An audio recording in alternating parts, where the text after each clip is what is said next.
যে কোনো বিদায় বেদনার, যন্ত্রণার। আর সেই বিদায়টা যখন বাংলাদেশের সর্বকালের সেরা ও সফলতম ব্যাটসম্যান মুশফিকুর রহিমের বিদায়, তখন ভক্ত, সমর্থক, অনুরাগীদের মন খারাপের 100টা কারণ থাকতে পারে। ক্রিকেটের 22 গজে ক্যারিয়ার জুড়েই তিনি ছিলেন উড়ন্ত, কখনো 4 ছক্কার ফুলঝুরি, আবার কখনো ক্রাইসিস মোমেন্টে দুর্দান্ত ফিল্ডিং করে শুধু দর্শকদের বিনোদিত করেননি, সবার হৃদয় জয় করেছেন। মুশফিক সামাজিক যোগাযোগ মাধ্যম ফেসবুকে ঘোষণা করেন যে তিনি ওয়ানডে ফরম্যাট থেকে অবসর নিচ্ছেন। 19 বছরের দীর্ঘ ক্যারিয়ারের পর তিনি জানিয়েছেন, আমি আজ থেকে ওয়ানডে ফরম্যাট থেকে অবসর নিচ্ছি। আলহামদুলিল্লাহ এই দীর্ঘ পথ চলার জন্য।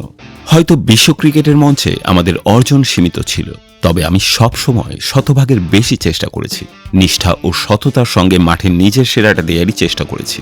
মুশফিক তার অবসর ঘোষণায় পরিবার, বন্ধু এবং ভক্তদের প্রতি গভীর কৃতজ্ঞতা প্রকাশ করেছেন। তিনি বলেন, আমি গভীরভাবে আমার পরিবার, বন্ধু ও ভক্তদের ধন্যবাদ জানাই, যাদের ভালোবাসার জন্য আমি 19 বছর ক্রিকেট খেলেছি।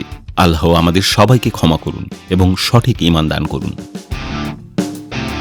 মুশফিকুর রহিমের 19 বছরের ক্যারিয়ার ছিল সংগ্রাম, নিষ্ঠা এবং প্রতিভার এক চমকপ্রদ মিশ্রণ।